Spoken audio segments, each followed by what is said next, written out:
Significa precisamente más cultura y más arte.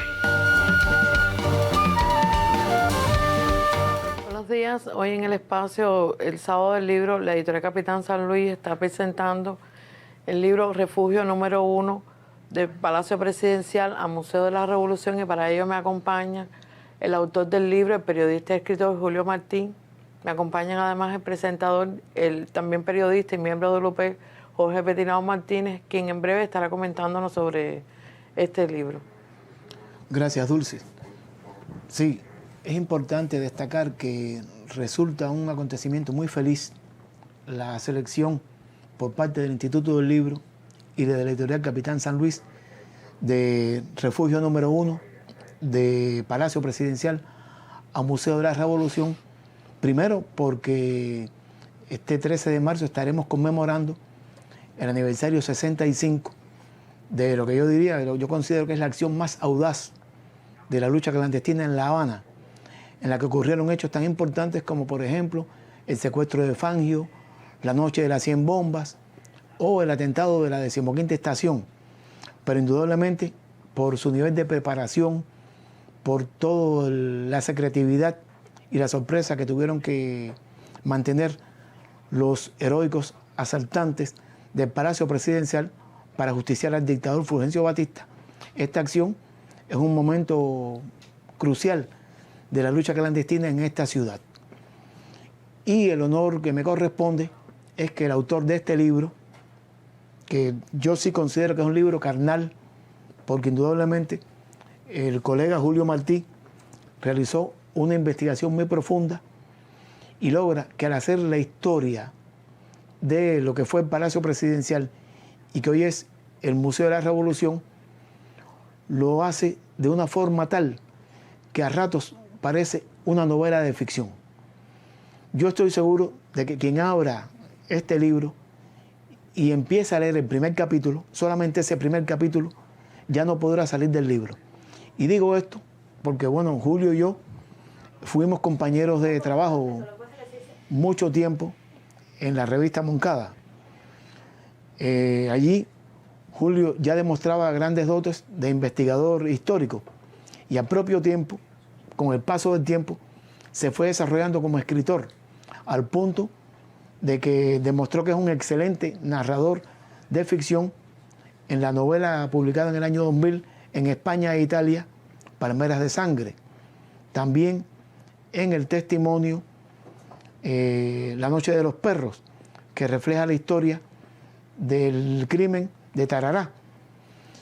Y más recientemente en una novela que a mi modo de ver es la mejor, la más importante que se ha escrito sobre el caso que se conoce en La Habana como La Milagrosa, que es la novela que responde al título de Demonios de la Pasión. En esta novela, en esas novelas, Julio demuestra que es un excelente narrador. Pero curiosamente, en este primer capítulo del libro de la historia del Palacio Presidencial, Julio toma una historia, una anécdota ocurrida durante el asalto al Palacio, y a partir de esa anécdota elabora una narración que nos engancha de forma tal que ya no podemos separarnos más del libro. Después, ya a partir del empleo de los distintos géneros periodísticos, el reportaje, la crónica, pues Julio va recreando toda la historia de la República a partir de 1920, cuando se inauguró el Palacio Presidencial, que por cierto en aquel momento llegó a ser el edificio más alto de esta ciudad, con 46,8 metros de altura. Y Julio recrea de un modo tan ameno, tan interesante, tan fácil de leer todo lo que ocurrió allí, con los distintos personajes que pasaron por allí, que uno se va dando cuenta, primero, de las triquiñuelas que caracterizaron a una república neocolonial caracterizada por la corrupción político-administrativa, y después también, ya posteriormente al triunfo de la revolución, todos los acontecimientos que tienen lugar en ese lugar en defensa de este país, en defensa de la independencia y de la soberanía de nuestra patria. Yo pienso que se trata de un excelente libro y sobre todo de un excelente homenaje a quienes hicieron tanto por la liberación de nuestro país con el asalto al Palacio Presidencial hace ahora 65 años. Me gustaría entonces que Julio nos refiera algo sobre el libro. Bueno, buenas tardes, buenos días. Gracias, Petty, por tu presentación. Este libro no trata, hay que decir que no es un libro hecho sobre el ataque al Palacio Presidencial. Sencillamente, el ataque al Palacio es, como bien tú decías, el hecho más connotado que tuvo lugar en ese edificio el 13 de marzo de 1957, y por lo tanto, claro, era el punto de enganche, pudiéramos decir, para narrar la historia de la edificación. El libro lo que hace es narrar la historia de la edificación, pero la edificación como tal no tiene historia, porque ninguna edificación tiene historia así como tal, ¿no? Sino que es la historia de las distintas administraciones que pasaron por ella a través del tiempo.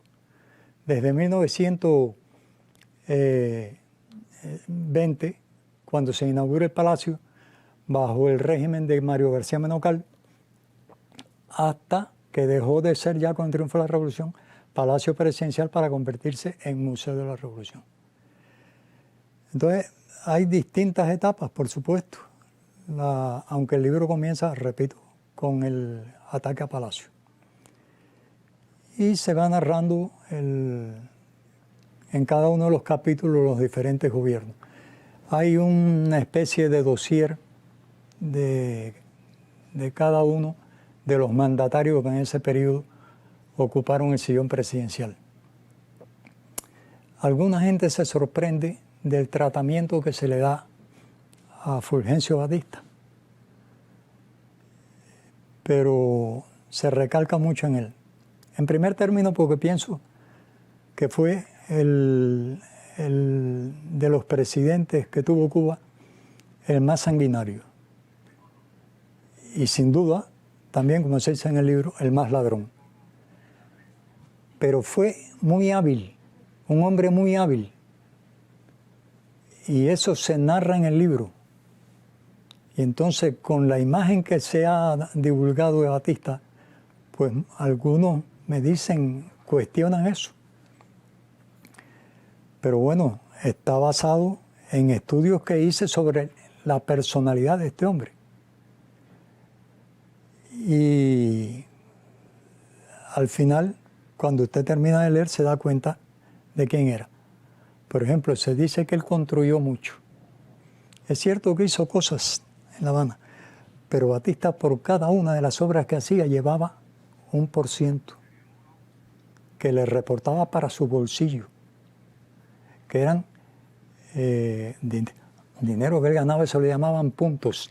En el lenguaje mafioso de la mafia italo-norteamericana, le llamaban puntos.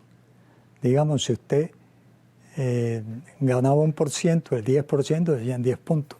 Y entonces, pues, Batista estaba metido en esa misma cuerda y él ganaba puntos por cada una de las obras que se hacían. Entonces, claro, se convertía en un contratista e hizo obras, pero nunca dejó de ganar dinero por esas obras que hizo. Entonces, bueno, no sé si quieres hacer alguna pregunta a Petty sobre... Sí, yo quisiera destacar, Julio, antes de hacerte la pregunta, la importancia de este libro en este momento. Estamos en un momento en que, y todos ustedes lo saben, que a través de lo que está pasando en las redes sociales, las falsas noticias, etcétera, se nos está tratando de recolonizar culturalmente. se está tratando de borrar nuestra memoria histórica. Y yo pienso que es muy importante esta profunda investigación que Julio Martí ha realizado en el Archivo Nacional, en la Biblioteca Nacional, en el archivo de la revista Bohemia, al detalle, y donde nos detalla y nos retrata a esas personalidades corruptas. Por ejemplo, Julio hablaba de Batista. Ahora en el exterior han aparecido muchos libros sobre Batista y su familia, donde se trata de reivindicar a ese dictador, a ese asesino, a ese hombre que indudablemente fue hábil y fue inteligente, porque lo primero que hizo fue aprender a hablar inglés para y francés para tener el apoyo, sobre todo de los vecinos de las acera de enfrente, de los que están allá en el norte. Y supo capitalizar, por ejemplo, los sucesos del 4 de septiembre, supo apropiarse prácticamente de la vida política del país, por la fuerza, por supuesto, con todos sus métodos, pero prácticamente desde el año 34 hasta el año 59, Batista fue el hombre de los norteamericanos en Cuba, y de la mafia también, por supuesto. En cada cosa ganó muchos puntos, como tú decías, mucho dinero, pero no significa eso, que los cubanos viviríamos mejor en aquellos momentos gracias a él, sino todo lo contrario. Entonces, Julio, sí, yo digo que el libro es carnal, porque este es un libro, por ejemplo, se hace una historia de un edificio o de una obra. Generalmente se habla de cemento, de concreto, de acero, pero uno siente que el edificio el Museo de la Revolución, antiguo Palacio Presidencial, vive, es algo vivo en este libro. ¿Cómo tú lograste eso? Bueno, yo soy periodista, no soy escritor, y ni soy historiador, soy periodista. Y tú eres periodista también. Y tú sabes que los periodistas nos metemos donde quiera, investigamos, y entonces después tratamos de reflejar lo que hacemos con un lenguaje vivo, ¿no? Que llegue al lector rápido. Debo decir que tuve una ayuda muy grande en una cronología que me entregó Pepe, el director del museo, una gran persona, y que él desinteresadamente se deshizo de aquello y me lo entregó. Y eso es una investigación que él ha hecho durante largos años de su permanencia allí sobre el Palacio Presidencial. Se retratan muchas cosas ahí en esa cronología. Entonces yo la tomé, además de información que tiene, como una guía para poder encauzar el estudio. Así me surgió bueno lo de Machado. No sé por qué eso no había salido anteriormente. Lo encontré en una revista bohemia de los años 30, cuando un Machado estaba en el poder, de valoraciones que tenía acerca del pueblo cubano. Machado, que lo que dan es asco. Y uno se da cuenta del tipo de gobernante que tuvo este país, leyendo aquello. Todo esto fue a partir de la cronología que me entregó ese compañero, el director del museo. Me ayudó mucho para encauzar el estudio que hice sobre el Palacio Presidencial. Conocía, por supuesto, por estudios, soy aficionado a la historia, por estudios ya que había hecho de diferentes administraciones. Conocía quién era, claro, Machado, conocía quién era Mario García Menocal y otros presidentes, ¿no?, que pasaron por allí. Pero con este estudio, con este libro, pues ya me adentré mucho más en eso y llegué a conocerlo mejor y la época. Tú hablabas de los jóvenes. Los jóvenes realmente en la actualidad no se interesan mucho por la lectura, y entonces hay que buscar la manera de llegar a ellos. Yo pienso que si alguno se digna a coger el libro, cuando comience a leer el primer capítulo, pues entonces leerá un poco más y se dará cuenta de las etapas de vergüenza que pasamos los cubanos antes de llegar al triunfo revolucionario de 1959. Otro mérito del libro, Julio, también, aparte de los 15 capítulos que tiene el libro, cada capítulo tiene una memoria. Y esa memoria gráfica, es fotográfica o con caricaturas, también enriquece este libro, lo hace muy atractivo y además una información que tú añades con los pies de foto que le pones, pues resulta muy valiosa y hace muy atractivo este libro para quien lo abre, quien lo lee. Quien lo lee. Sí. La fotografía tuve, aparte de las que me dio Pepe, otras son fotos de prensa de la época. Y me ayudó mucho la visita que hice a través de que me abrió el camino Heriberto Rosabal Espinosa, ese gran amigo nuestro. Un colega, gran amigo nuestro, ya fallecido. Ya fallecido, y excelente periodista. Que, bueno, me dieron acceso allí a los archivos de la revista web. Me saqué muchas fotografías, las otras que me dio Pepe. Y fue muy valioso el trabajo que... Valiosas también las caricaturas. Valiosas las caricaturas, sí. Por supuesto, en esa época la caricatura política. Y había caricaturistas excelentes como Arroyito, Pecruz y otros que sobrevivieron. Algunos de ellos hasta no hace mucho estuvieron vivos. Y en el libro, bueno, pues hay una muestra pequeña de ese humor político de aquella época que llevaba el pulso de la política nacional. Yo pienso que, reitero, es un digno homenaje de la editorial Capitán San Luis y del Instituto del Libro al aniversario 65 del asalto al Palacio Presidencial, y recomiendo a todos los aficionados a la lectura, incluso los que no lo sean, sobre todo los jóvenes, que abran este libro, que lo ven, que comiencen a verlo. Estoy seguro de que al abrirlo no podrán separarse de él. Es un gran libro y que nos va a aportar mucha cultura histórica. Yo quería, antes de terminar, quería precisar que es difícil escribir de historia. Y yo lo hice durante algún tiempo, lo hacía, alternaba, ¿no? Que estaba en Moncada, escribí mucho sobre historia, pero bueno, me gustaba más escribir sobre otras cosas, por ejemplo, sobre guardafrontera, ¿no? Y con relación a este libro, eso fue una solicitud, no fue una idea mía, fue una solicitud que me hizo Juan Carlos Rodríguez Cruz, que era el compañero que estaba al frente de la editorial Capitán San Luis hace unos años. Él me llamó y me pidió que escribiera ese libro. Yo lo pensé y a la editorial Capitán San Luis no le podía decir que no. Y entonces, bueno, acepté hacerlo, porque como tú sabes, yo me dedico más a la narrativa.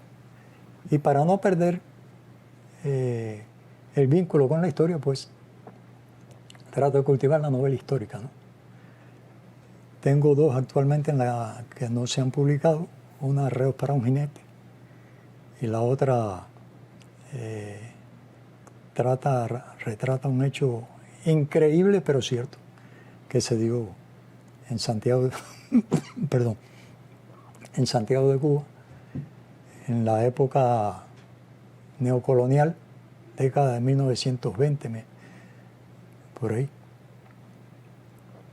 y que titulé Ruidos del Silencio. Pero esas están sin publicar. Vamos a ver si pueden salir algún día. Sería muy bueno que salieran. Yo tuve la suerte, he tenido la suerte de seguir, como somos amigos desde hace muchos años de la Moncada, he seguido tu obra. E indudablemente, cuando yo leí Palmeras de Sangre, ya ahí encontré porque esa novela es hecha a cuatro manos. A cuatro manos, entre Reinaldo Lugo y yo. Reinaldo Lugo, César y tú. Sí, bueno, Reinaldo Lugo es César. César, sí, lo digo César. Y realmente es una novela también que te atrapa. Después, Demonios de la Pasión, es un relato asombroso a partir de una recreación de la historia de la Milagrosa, que todo el mundo la conoce aquí del Cementerio de Colón. Indudablemente hay una recreación fabulosa en en esa novela y de La Habana de aquellos tiempos. Después, La Noche de los Perros es una fabulosa denuncia del crimen de Tarará también. La Madrugada de los Perros. La Madrugada de los Perros. La Madrugada de los Perros es en lo que se llama en periodismo el gran reportaje. Pero es periodismo, no hay la menor ficción. Es periodismo, todo lo que se narra es real. Ese libro ha creado realmente... Mucha gente lo busca, tiene 3 ediciones y 5 impresiones. Y está agotado, porque se agotan las ediciones que se hacen sobre. Dulce. Bueno, a nosotros solo nos resta darle las gracias a Julio, porque el catálogo de la editorial Capitán San Luis se enriquece con obras tan excelentes como la que tiene Julio. Darle las gracias a usted por compartir este espacio con nosotros. Y una vez más reiterarle las gracias, los agradecimientos al Instituto Cubano del Libro por permitirnos este espacio y invitar a todo el público lector a que puedan disfrutar de tan excelente lectura. Este libro estará comercializándose en la librería Fayad Hamid, está también al alcance en la propia librería que tiene la editorial Capitán San Luis, está ubicada en calle 38, entre 40 y 47, en el reparto Colio, en el municipio Playa. Además pueden acceder a él a través de las páginas de Facebook, que nos podrán encontrar como Editorial Capitán San Luis, y a través de la página web Capitán San Luis, www.capitansanluis.cu. Damos las gracias.